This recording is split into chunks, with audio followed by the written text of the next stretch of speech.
This story is very meaningful. Everyone should hear it. Listen to Brian tell the story. I wasn't prepared for what happened that night. I wasn't prepared for the way it would feel like someone had just reached into my chest and squeezed until I couldn't breathe. I wasn't prepared for the way my entire world shifted in a matter of seconds. Melissa had invited me to dinner with her friends, which was a surprise in itself. For months, she had been distant, preoccupied with work, canceling plans, avoiding any real time together. So when she casually mentioned that her friend group was going out to a new restaurant and I was welcome to come, I hesitated, but I went. I wanted to believe this was her way of trying to reconnect. Maybe she realized how distant we had become. Maybe this was a step toward fixing things. But then I sat down at that long, crowded table, surrounded by people who barely acknowledged me. I was 3 seats away from Melissa, stuck between a guy who spent the entire time on his phone, and Taylor, who was completely absorbed in a conversation with someone else. No one spoke to me. I was just there, invisible. I tried to focus on my food, sipping my drink, staring at the candle flickering in front of me, waiting for the night to be over. And then Caitlin, one of Melissa's closest friends, asked her a question. "So, how's married life treating you these days?" It was a simple enough question, but the way she asked it, there was something underneath, something that made me pay attention. And then Melissa laughed. "Oh, please," she said, waving her hand dismissively. "He's just my roommate at this point."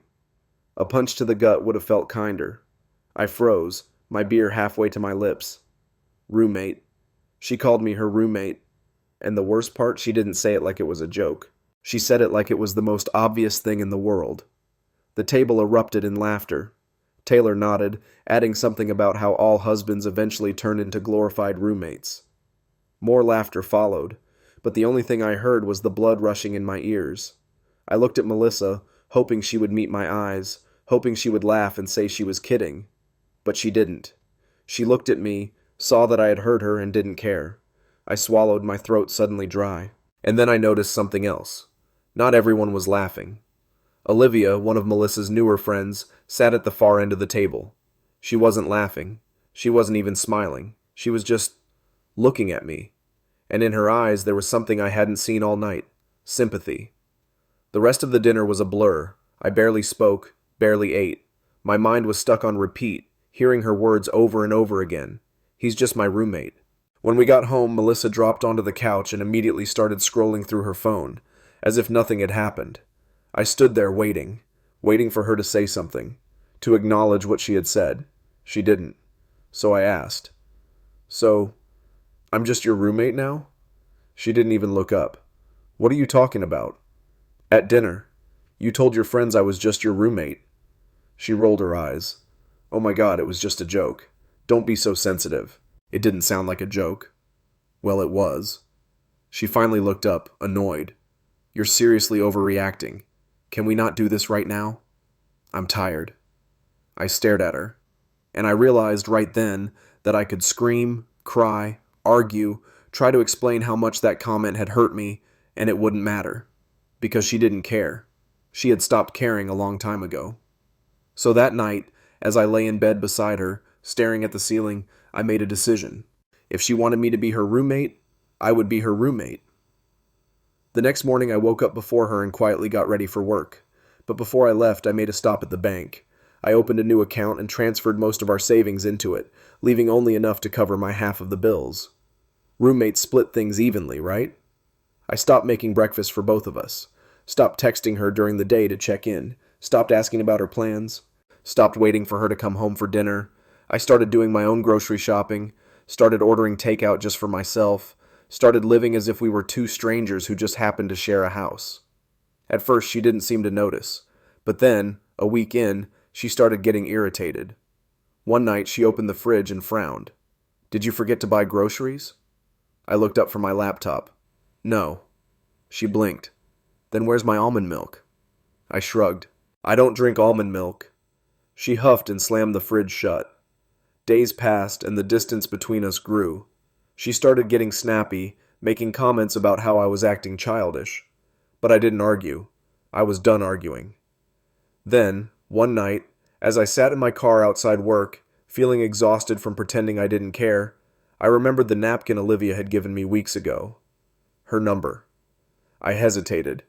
Then I sent a text. Hey, this is Jake. Is the offer to chat still open? She replied almost instantly. Absolutely. Is everything okay?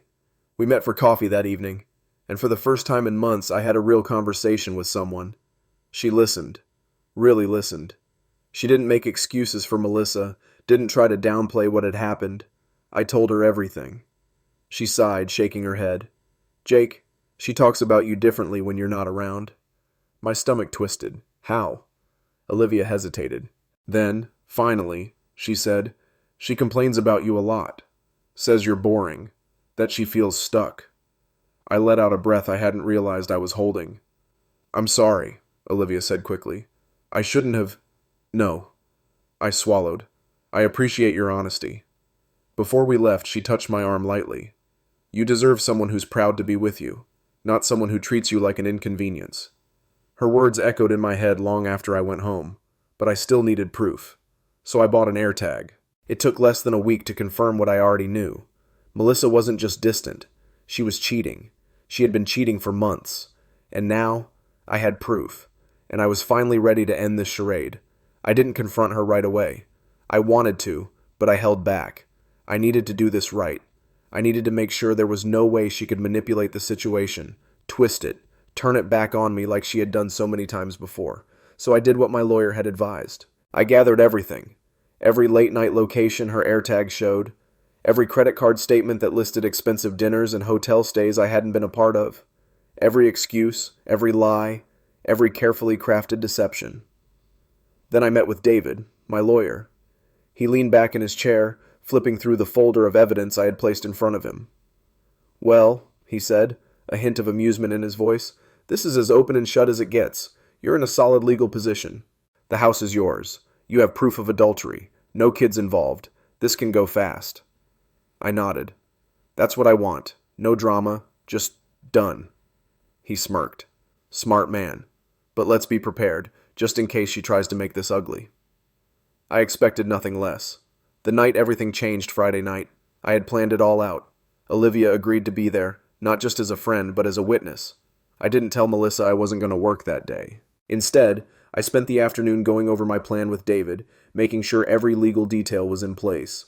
Then, I went home, took a deep breath, and waited. Olivia arrived first. You okay? She asked, standing in my doorway, eyes scanning my face. Yeah, I said, exhaling slowly. Just ready to be done. We sat in the living room, the divorce papers laid neatly on the coffee table. My hands felt steady. I wasn't nervous, I wasn't second-guessing, I was just ready. Then, at exactly 7:15 p.m., the front door opened. Melissa walked in like it was any other night, tossing her bag onto the chair, pulling out her phone. But then she saw us. She stopped. Her eyes darted between me and Olivia, and I saw it, the flicker of panic, the quick calculation happening in her head. What the hell is this? I stood up, picked up the papers, and held them out. Divorce, I said simply. It's over, Melissa. She blinked, her face going pale. What? I dropped the papers onto the table. You've been cheating on me for months, I continued, my voice calm, steady. I know about Brian. I know about the apartment. I know everything. She let out a sharp, forced laugh. Are you insane? I haven't... Don't, I cut her off. Her mouth snapped shut. I tapped my phone screen, pulling up the location history, the credit card charges, the photos. I have proof, I said. Don't insult me by lying. Silence. For the first time in a long time, Melissa looked afraid. Then, she did what I expected. She switched tactics. Her shoulders slumped, her lips trembled, and her voice softened. Jake, listen, she said, stepping toward me. This doesn't have to end like this. We can fix this. We can... Stop, she flinched. You called me your roommate, I said coldly. So, as your roommate, I'm asking you to leave. Her face twisted in fury. So this is what this is really about? You're still throwing a tantrum over that stupid joke? No, I said. This is about respect. This is about love. Two things you clearly don't have for me. Her jaw clenched. Then her gaze snapped to Olivia. And what the hell is she doing here? Olivia, to her credit, didn't even flinch. She just took a slow sip of her coffee and placed the cup back down. I'm here to make sure Jake doesn't let you manipulate him again. Melissa let out a sharp, bitter laugh. Oh, I see how it is. You couldn't wait, could you? she sneered, her voice dripping with venom. You think you're so much better than me? Olivia didn't take the bait. She just looked at me, and I knew in that moment that I had already moved on. Melissa, however, wasn't done. She switched tactics again, her voice turning desperate. Jake, please, she whispered, her eyes welling up. Don't do this. I made a mistake. I was confused. We can go to counseling. I'll stop seeing him. We can fix this. I stared at her, feeling nothing. You should have thought about that before. Her face crumpled. Where am I supposed to go? She choked out. I shrugged. Maybe Brian's place. Oh, wait, I smirked. He dumped you, didn't he? She froze, and I saw it, the complete and total collapse. She pulled out her phone, shaking fingers scrolling through her contacts. Then she called him. Brian, I need you, she whispered. Please, come get me. Silence. Then she tried again, this time straight to voicemail. I watched realization dawn on her face. Her lifeline was gone. Her safety net had disappeared. She had nothing. For the first time in a long time, Melissa was completely and utterly alone. She dropped her phone onto the couch, her shoulders trembling. I'll give you the weekend to pack your things, I said. I expect you out by Sunday night. She didn't move, didn't scream, didn't fight, just stood there, staring blankly ahead. Then, finally, she walked upstairs. I let out a long, slow breath. It was over. I turned to Olivia. She studied me for a moment, then smiled softly. You okay? I nodded. The next morning I woke up to the sound of my phone vibrating on the nightstand. A text from Melissa. Melissa, we need to talk. I left something at the house. Can I come by later? I stared at the screen. Was this a trick? Was she going to try to guilt trip me, beg to come back, or worse, cause a scene? I didn't trust her anymore. Me. What is it? Melissa. Some personal documents. It's important. I sighed. I didn't want to see her again, but if it was something like legal paperwork, I didn't want her using it as an excuse later. Me. Fine. 5 p.m. sharp. You have 10 minutes. Melissa. Thank you. I didn't reply. Ethan's warning later that afternoon, Ethan dropped by. So, he said, leaning against the counter, she's coming back? I nodded. Says she left some paperwork. He frowned. You really believe that? I exhaled. I don't know, man, but I want this over with. Ethan rubbed his jaw, looking unconvinced. You want me to stick around? Nah, I said. I can handle it. He hesitated, then shrugged. All right, but call me if she pulls anything. I didn't realize how right he was. Melissa's return at exactly 5 p.m., the doorbell rang. I opened the door to find Melissa standing there, but she wasn't alone. Her father stood behind her, a tall, broad-shouldered man with a permanent frown, dressed in a tailored suit. I barely had time to react before he stepped forward, forcing his way inside. We need to have a conversation, he said, his voice deep and authoritative. My jaw clenched. There's nothing to talk about, I said, stepping between him and my living room. He smirked. Is that so? Melissa shifted uncomfortably. Dad, let's just get my stuff and go. No, we are not just going, he snapped at her, before turning back to me. This house is partially Melissa's, he continued. You're not just going to throw her out like trash. I crossed my arms. Wrong. The house is in my name. I paid for it before we got married. Legally, she has no claim to it. His smirk deepened. That's not what her lawyer says. My blood ran cold. Excuse me? Melissa swallowed hard, not meeting my eyes. I talked to an attorney, she admitted. He said there might be a way for me to get something out of this. I mean, I did contribute to the mortgage payments sometimes. Rage boiled in my chest. So that's what this is about? I asked, voice cold. You cheat on me, lie to me, betray me, and now you want my house? Her father stepped forward, towering over me. Let's not make this ugly, he said. If you just settle now, we can avoid a messy legal battle.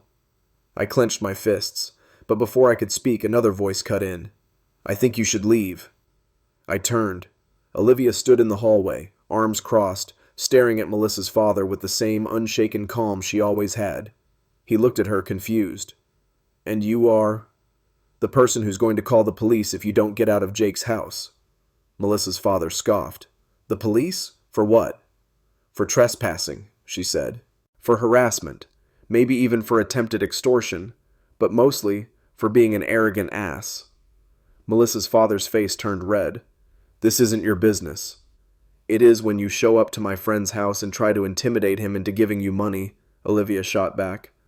Melissa grabbed her father's arm. Dad, stop, she hissed. This isn't working. He glared at her.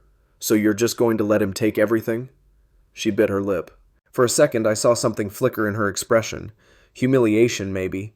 Then she exhaled sharply. Just, let's go.